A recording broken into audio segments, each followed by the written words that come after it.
सुख सोमवार बीती गईले, शिव गुरु हमार नहीं अइले। सुख सोमवार बीती गईले, शिव गुरु हमार नहीं अइले।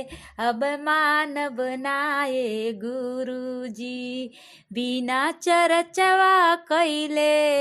अब मान बनाए गुरुजी, बिना चर्चवा कैले। अब मान बनाए गुरुजी, ससुर से पैसा मांगब, फल फूल खरीद के लाइब हो। ससुर से पैसा मांगब, फल फूल खरीद के लाइब हो। अब मान बनाए गुरुजी, बिना चर्चवा कैले। अब मान बनाए गुरुजी, सुख सोमवार बीती गईले, शिव गुरु हमार नहीं अइले।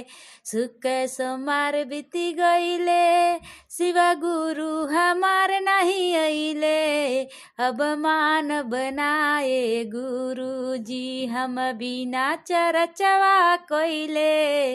अब मान बनाए गुरुजी, हम बिना चर्चवा कैले। अब मान बनाए गुरुजी, भसरू से पैसा मांगब, बेलपतिया खरीद के लाइब हो। भसरू से पैसा मांगब, बेलपतिया खरीद के लाइब हो।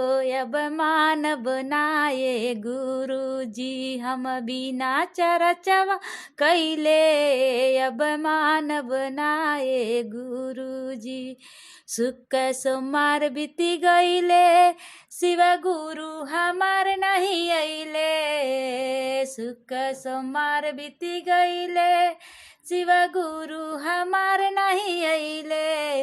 अब मान बनाए गुरुजी, हम बिना चर्चवा कैले। अब मान बनाए गुरुजी, सैया से पैसा मांगब, हम भंगिया खरीद के लाइब हो। सैया से पैसा मांगब, हम भंगिया खरीद के लाइब हो। अब मान बनाए गुरुजी, बिना चर्चवा कैले। अब मान बनाए गुरुजी, सुख सोमवार बीती गईले, शिव गुरु हमार नहीं अइले। सुख सोमवार बीती गईले, शिव गुरु हमार नहीं अइले। अब मान बनाए गुरुजी, हम बिना चर्चवा कैले।